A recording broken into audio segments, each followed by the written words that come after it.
like literally surrounded by motorcycles.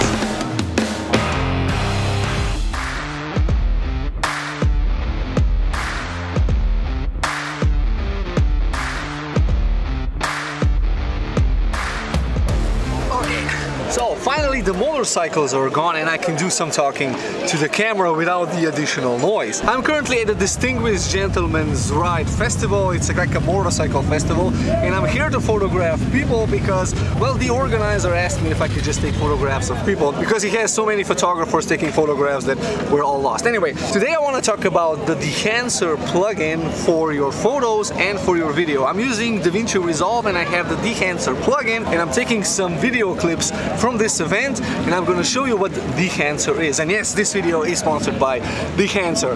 It makes your life a lot easier.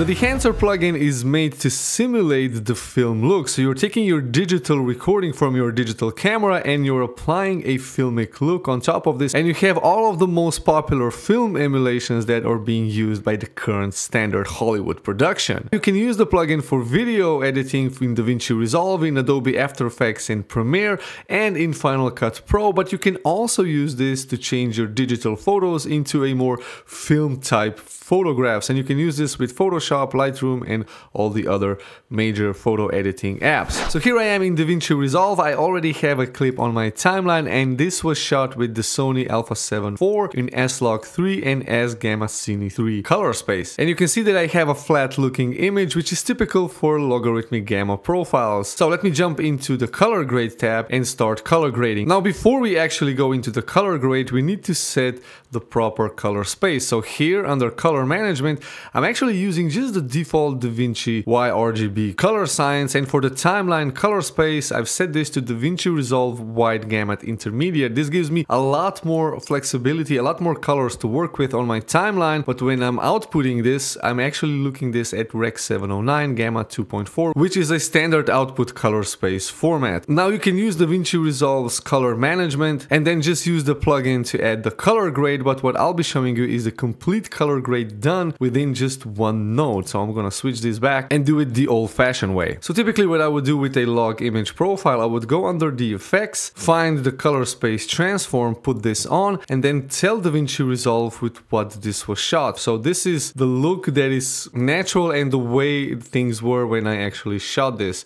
And you can see that my computer is stuttering a little bit because this is a 10-bit 4K video recording, but this is already a finished product. Now I can add a node before this with Shift S and maybe change the exposure a little bit, maybe add a little bit contrast and some saturation and some sharpness, but that's pretty much the end result. But this looks as a digital video file. It doesn't really look filmic. So what I will do is just scrap everything and go with the Dehancer. Now once you have the Dehancer installed, you go all the way down here, and here you have this film emulation. So the Dehancer Pro version 6.3 as of current. So I put this on and things already start to happen. So first of all, since I'm not using DaVinci Resolve's color management, I actually have to set the source with which this was recorded. So I'm going to choose my camera, and I have a Sony Alpha 7 IV, and this was shot with S-Log3, S-Gamma 3 Cine with ISO 800. Okay, so this is now somewhat color corrected. I'm already getting the look, but on top of this, I already have a Codec Vision 3 250D film look applied to this. Now if I click here, you can see how many different film emulations you have. So basically you have pretty much anything that you would want to use. Now I'm going to go with this one because this is a very common and popular Hollywood film profile. And before we start fine-tuning the look, I'm just going to play with the exposure and with the color. I want to make it just a tiny bit warmer. Now under the film tab, I can actually push and pull how this look is being generated, because depending on how much light the film would get, you would get a more contrasty look or a more flat looking image. I'm gonna leave this at the default setting because I like the way it looks, and I can turn every effect that I'll be adding with just enabling or disabling it. The next step would be the film developer. This is where I play with the parameters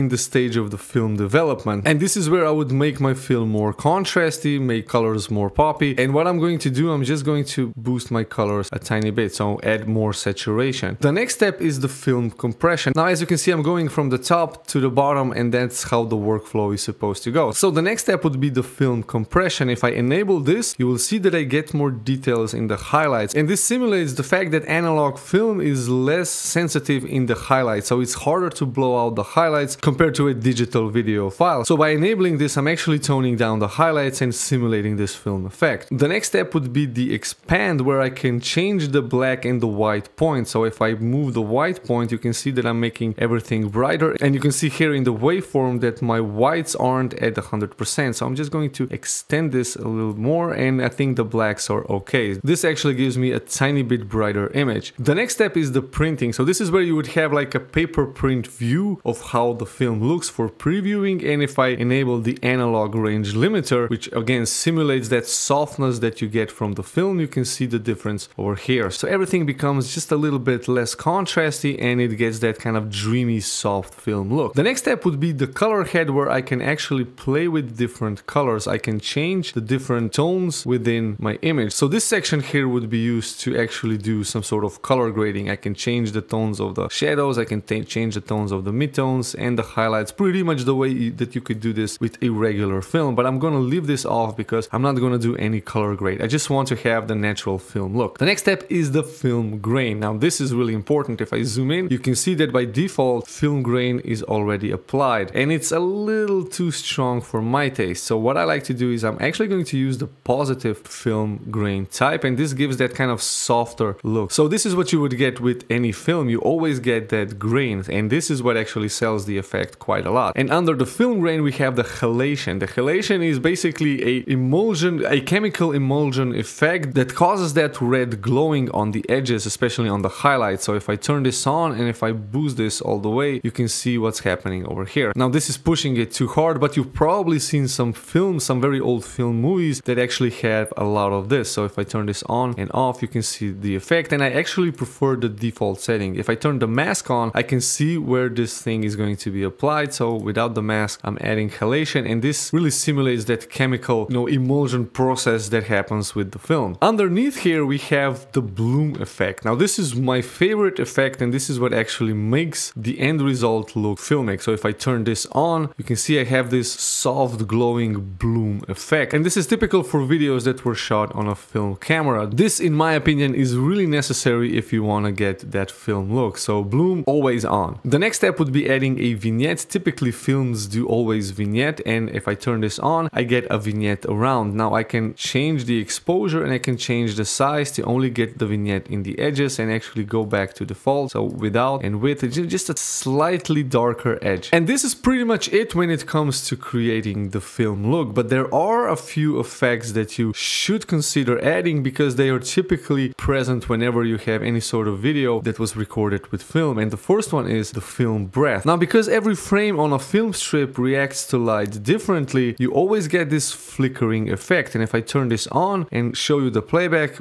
you will see what I'm talking about. So this is really just flickering, changing the exposure between one frame and the other because every frame reacts to light just a small amount differently. Now, I'm not going to go this far. I'm actually going to use the default settings, which I think adds just that tiny, almost non-noticeable effect, and it really plays with your subconscious and it gives you that filmic look. And the final step is the gate wave. Now, because film is being rolled through the camera, it's not always in the same position, which means that every frame is going to have a little bit different imprint. Now, because film, as it's being pushed through the camera as it's being recorded, it's always going to introduce a little bit of shake because film is not flowing smoothly through the camera. Now, I'm over exaggerating here, but if I actually set this to the default values, I'm getting something that is very similar to what you would get with a film video camera. So definitely need to turn this on. Now for the final steps, you have your monitoring tools where you can turn on the false colors to adjust the exposure, or you can use the clipping, and this really helps you to find the areas that are overblown in the highlights and in the shadows. And then you have the output node where you apply this effect. Underneath you have the LUT generator where you can generate two types of LUTs, so a small and a normal size LUT. Remember that LUTs only work with saturation, with hue and with luma, so how bright, how colorful and what color each pixel is. And if you export a LUT and use it as your color grade, you're not going to get the grain, the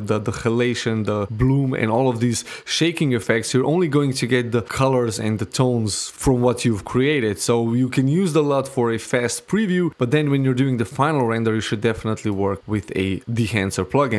And as the final step, you have your quality of this whole effect, and this is set to normal for the most part. And if you have a really high quality, high resolution video, then use the high setting. This is going to make everything even slower. As you can see, my computer is already stuttering, and I have my resolution toned down to half. So if I go full 4K resolution, this is now going to be really slow.